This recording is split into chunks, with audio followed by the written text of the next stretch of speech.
അപ്പോൾ എല്ലാവരും ആകാംക്ഷയോടെ കാത്തിരുന്ന എക്സിറ്റ് പോൾ ഇന്ന് വരികയാണ്. ഇന്ന് 6 മണി വരെ എല്ലാവരും ഇങ്ങനെ വെയിറ്റ് ചെയ്തിരിക്കുകയായിരിക്കും. 6 മണി കഴിയുന്നതും എക്സിറ്റ് പോൾ ഫലങ്ങൾ പലതും പുറത്തു വരുമെന്നാണ് ഇപ്പോൾ റിപ്പോർട്ട്. നമ്മൾ വെയിറ്റ് ചെയ്തിരിക്കുന്നത് അത് കഴിയുമ്പോൾ പെട്രോളിന് വില കൂടുമോ എന്നുള്ളതിനെക്കുറിച്ച്. അതാണ് ഇപ്പോൾ ഏറ്റവും അധികം ആളുകൾ ട്രോളായിട്ട് ഇറക്കുന്നത്. ഇത് കഴിഞ്ഞാൽ ഉടൻ തന്നെ എക്സിറ്റ് പോളിനേക്കാൾ കൂടുതൽ അതെ പെട്രോളിൻ്റെ വില കൂടുമോ എന്നുള്ളതാണ്. രാഹുൽ ഗാന്ധി ഒരു ഇറങ്ങിയിട്ടുണ്ട്. ഇത് കഴിയുന്ന ഉടനെ പെട്രോളിൻ്റെ വില കൂടും, എക്സിറ്റ് പോളിനേക്കാൾ മുമ്പേ പെട്രോളിൻ്റെ വില കൂടും എന്ന് രാഹുൽ ഗാന്ധി ഒന്ന് എറിഞ്ഞിട്ടുണ്ട്. അതുകൊണ്ട് ചിലപ്പോൾ ഒരു ദിവസം വൈകുമോ എന്ന്. എന്നാൽ പോലും സാധാരണ ഇതിൽ കേന്ദ്ര സർക്കാർ ഇവർ വന്നതിന് ശേഷം ഇപ്പോഴും ചെയ്യാറുള്ളത് ഏതെങ്കിലും ഇലക്ഷൻ വരുമ്പോൾ അതിൻ്റെ അന്ന് തന്നെ കൗണ്ടിങ് വോട്ടെടുപ്പ് കഴിഞ്ഞാൽ ഉടൻ തന്നെ ഈ വില വർധന എല്ലാ വിലവർധനവും ചെയ്യുന്ന അത് വർഷങ്ങളായിട്ടുള്ള ഒരു ശീലമാണ്, ആചാരമാണ്. അതിപ്പോൾ NDA ഭരിച്ചാലും UPA ഭരിച്ചാലും എല്ലാം അതാണ് വരുന്നത്.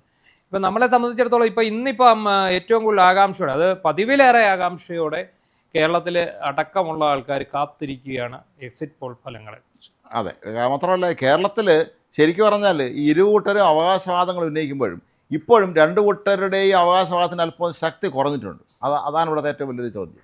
അത് അവകാശവാദം കൂടുതൽ ഉന്നയിച്ചിരിക്കുന്നത് കോൺഗ്രസ് UDF ആണ്. അത് 100 പിടിച്ചു. അതെ, അത് അവർക്ക് അത് എന്തുകൊണ്ടാണെന്ന് ചോദിച്ചാൽ മുമ്പ് ഒരിക്കലും ഇല്ലാത്ത ഒരു ഐക്യം ഇത്തവണ UDF-ൽ ഉണ്ടായി. തെരഞ്ഞെടുപ്പിന് മുമ്പുണ്ടായി. തെരഞ്ഞെടുപ്പ് മുമ്പ് അടിയുണ്ടായി, തൊട്ട് പിന്നാലെ ഒരു ഐക്യമുണ്ടായി. വിമതരായിട്ട് വന്നവരും എല്ലാവരും ചേർന്ന് ഇത്തവണ ഇക്കുറി LDF-ലാണ് വിമതർ, CPM-ലാണ് ഏറ്റവും പ്രശ്നം. വിമതർ പാർട്ടി വിട്ടുപോയി അവർ വേറെ കോൺഗ്രസിൻ്റെ ഒപ്പം നിന്ന് അവർ മത്സരിച്ചു. അപ്പം എത്ര പേരുണ്ടായിരുന്നു? Aisha Potti, G. Sudhakaran, TK Govindan, Payyanur V. Kunhikrishnan, പിന്നെ ഇയാളും ഉണ്ട്, രാജേന്ദ്രൻ, നമ്മുടെ BJP മത്സരിച്ച ദേവികുളം. അത് കൂടാതെ അവരുടെ ഒരു ഏരിയ കമ്മിറ്റി അംഗം സ്മിത സുന്ദരേശൻ, എന്താ അദ്ദേഹത്തിന്റെ പേര്? സ്മിത, ഇവിടെ വർക്കല മത്സരിക്കുന്നത്. അതെ, സ്മിത. അതുപോലെ CPI-ൽ നിന്ന് 2 പേര്, നമ്മുടെ തൃശ്ശൂരിൽ അജിത്ത് വൈക്കത്ത് CPI നേതാവായിരുന്നു, മുൻ MLA.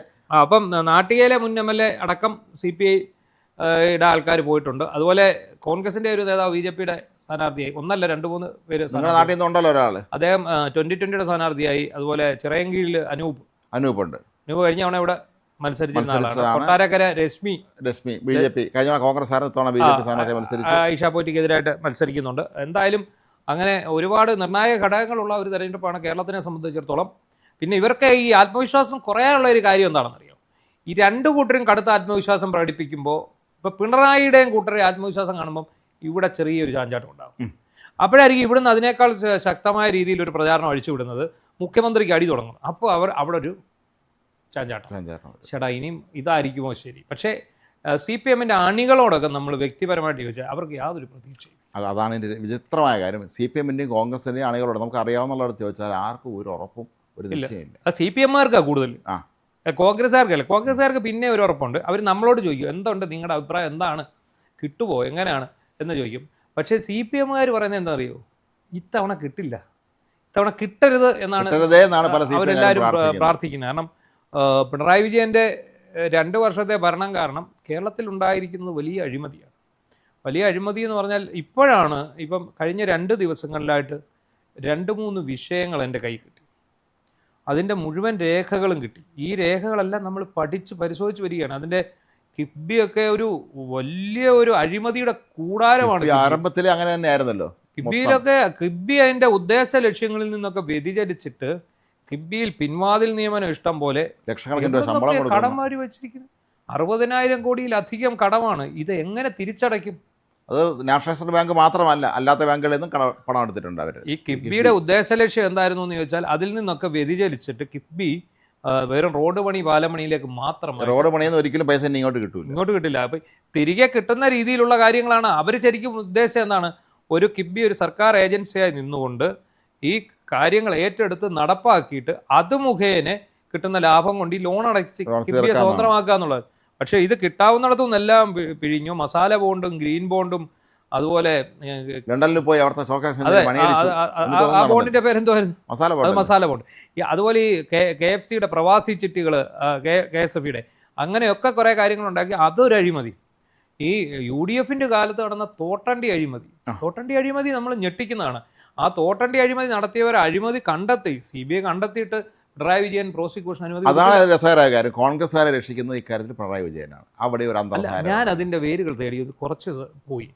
എനിക്ക് മനസ്സിലായത് ആ കേസിൽ ഇടപെട്ടിരിക്കുന്ന CITUവിന്റെ നേതാവാണ്, ഒരു നേതാവാണ്. ഈ CITU നേതാവ് INTS നേതാവായിട്ടുള്ള ചന്ദ്രശേഖരൻ തമ്മിലൊരു അന്തർധാരയുണ്ട്. ഈ CITUവിന്റെ സംസ്ഥാന നേതാവ് ഇടപെട്ടിട്ടാണ് അതവിടെ നടത്തിയത്. അപ്പോൾ രണ്ടുപേർക്കും പൈസ കിട്ടി.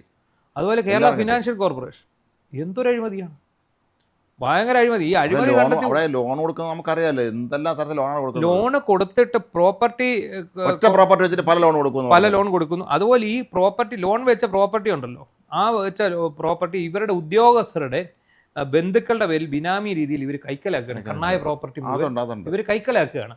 അപ്പോൾ അങ്ങനെയുള്ള അഴിമതി. അപ്പോൾ അത്രയെല്ലാം അഴിമതി നടത്തിയ ഒരു സർക്കാർ, അത് പൊതുജനത്തിന് ഇടയിലേക്ക് ഈ അഴിമതി കഥകൾ ചെല്ലുന്നില്ല.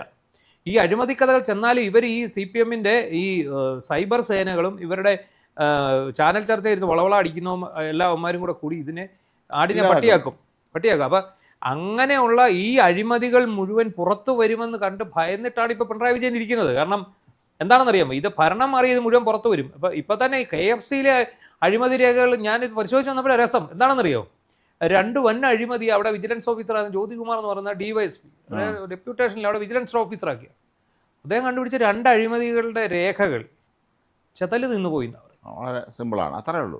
ഇന്നത്തെ കാലത്ത് സർക്കാർ ഓഫീസിൽ ചെതല്, പണ്ട് നമുക്കറിയാം തടിയോ ഇതൊക്കെ വെച്ചുണ്ടാക്കി. ഇനി നാളെ കോൺഗ്രസ് കേരളത്തിൽ UDF കേരളം ഭരിക്കാൻ വന്നാൽ ഇതൊന്നും സംഭവിക്കില്ല എന്ന് നമുക്ക് ഇപ്പോഴും ഉറപ്പുവരുത്താം. കാരണം അവർ പരസ്പര ധാരണയാണ് ഇവർ ഈ കാര്യത്തിൽ ഇത്തരം കാര്യങ്ങളിൽ. ഇപ്പം നമ്മളിപ്പം തോട്ടണ്ടി പോലെ തന്നെയാണ് ഇത് സംഭവിക്കുന്നത്. അത് ബംഗാളിലെ കാര്യം. ബംഗാള്, തമിഴ്നാട്, കേരളം ഈ 3ഇടത്തും അതിശക്തമായ ഭരണവിരുദ്ധ വികാരം ഉണ്ടായതായിട്ടാണ് നമുക്ക് കിട്ടുന്ന അറിവ്. അതായത് കേരളത്തിലെ നമുക്ക് നന്നായിട്ടറിയാം, ബംഗാളിലെയും തമിഴ്നാട്ടിലെയും നമുക്ക് ആഴത്തിൽ അറിയില്ലെങ്കിൽ പോലും തമിഴ്നാട്ടിലും അദ്ദേഹത്തിന് ഭയമുണ്ട്. പക്ഷേ നമ്മൾ ഒന്നുകൂടെ നോക്കുമ്പോൾ ഈ സംസ്ഥാനങ്ങളിലെ പഴയ തെരഞ്ഞെടുപ്പ് ചരിത്രം പരിശോധിക്കുമ്പോൾ തമിഴ്നാട്ടിൽ വലിയ തോതിൽ പ്രലോഭനം നടത്തി വോട്ട് വാങ്ങുന്നൊരു പരിപാടിയുണ്ട് അവിടെ. അതെ, ബംഗാളിൽ ഭീഷണിപ്പെടുത്തിയാണ്. അവിടെ പ്രലോഭനം അല്ല, അവിടെ ഭീഷണി തന്നെയാണ്. പണ്ട് CPM എന്താണോ അവിടെ ചെയ്തിരുന്നത് അത് തന്നെയാണ് ഇപ്പോൾ അവിടെ തൃണമൂൽ കോൺഗ്രസ് ചെയ്തുകൊണ്ടിരിക്കുന്നത്. തമിഴ്നാട്ടിലെ ഒരു രീതിയാണ്, തമിഴ്നാടിൻ്റെ ഒരു ഭൂപ്രകൃതി. ഇപ്പം നമ്മുടെ എഡിറ്റേഴ്സിൽ 1-2 പേര് ഈ സമയത്ത് തമിഴ്നാട്ടിൽ പോയി. അവരൊക്കെ നമ്മളുമായിട്ട് സംസാരിച്ചപ്പം ഒരു അതിശയത്തോടെ പറയുന്നത്, ഒറ്റയിടത്തും പോസ്റ്റർ കാണാനില്ല, ഒറ്റയിടത്തും പ്രചരണം കാണാനില്ല, കലാശക്കൊട്ടില്ല, ഒന്നും കാണില്ല. അപ്പം ഇതിൻ്റെ ഗുട്ടൻസ് ഞാൻ അവർക്ക് പറഞ്ഞു. കാരണം ഞാൻ ഒരിക്കൽ ഇതേ സമയത്ത് തമിഴ്നാട്ടിൽ മധുരയ്ക്ക് പോകുമ്പോൾ ഏതെങ്കിലും ഒരു ജംഗ്ഷനിൽ ഒരു വലിയ ഒരു പ്രകടനം ഉണ്ടാവും, അതിന് നല്ലപോലെ ആളുണ്ടാവും. അവിടെ മാത്രം 3-4 പോസ്റ്റർ കാണും, പിന്നെ ഈ സാധനം ഇല്ല. പക്ഷെ ഇതെന്തുകൊണ്ടാണെന്ന് അറിയാം, നമ്മൾ ജസ്റ്റ് ഈ ഹൈവേകളിലൂടെയാണ് സഞ്ചരിക്കും, നമ്മൾ ഈ ഉൾനാടൻ പ്രദേശങ്ങളിലൂടെ സഞ്ചരിക്കും. ഇത് സഞ്ചരിച്ച് ഈ വീടുകളുടെ അവിടെ ചെല്ലുമ്പോൾ അവിടെയൊക്കെ പോസ്റ്ററുകളുണ്ട്. പക്ഷെ നമ്മുടെ നാട്ടിലെ പോലെ ഫ്ലക്സുകൾ വാരിക്കൊരി വെച്ചിട്ടില്ല, നമ്മുടെ പൊതു ഇടങ്ങൾ മലിനമാക്കിയിട്ടില്ല, ഒന്നും ചെയ്യില്ല. അവരതിന് പൈസ വളരെ കുറച്ച് ചിലവഴിക്കും. അതെ, അതിന് പകരം ഈ കാശും കള്ളും തുണിയും എല്ലാം വീടുകളിൽ കൊണ്ട് വിതരണം. ഇത് 2 കൂട്ടരും വിതരണം ചെയ്യുന്നതുകൊണ്ട് ആരും ഇതിന് പരാതിക്ക് പറയില്ല. പൈസ വെള്ളം കൊണ്ട് കൊടുക്കും.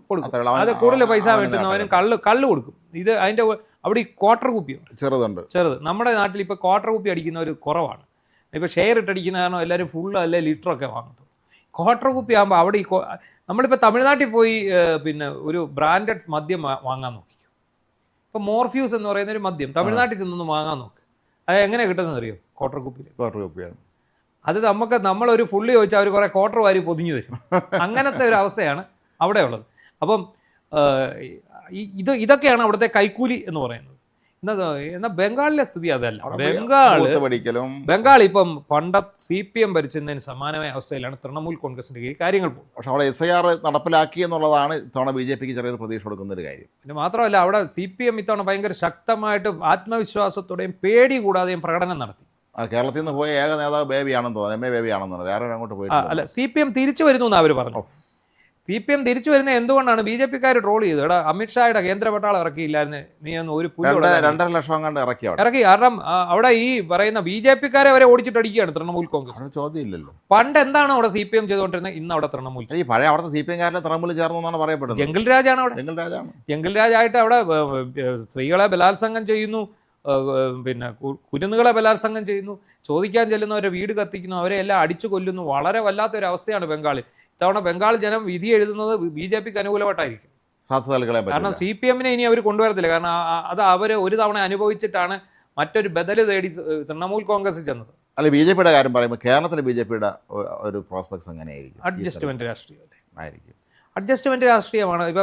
ഇപ്പം സംഘികളൊക്കെ വന്ന് നമ്മുടെ ഈ വീഡിയോയുടെ അടി കമന്റ് പറയും, നമ്മുടെ തെറി വിളിക്കും.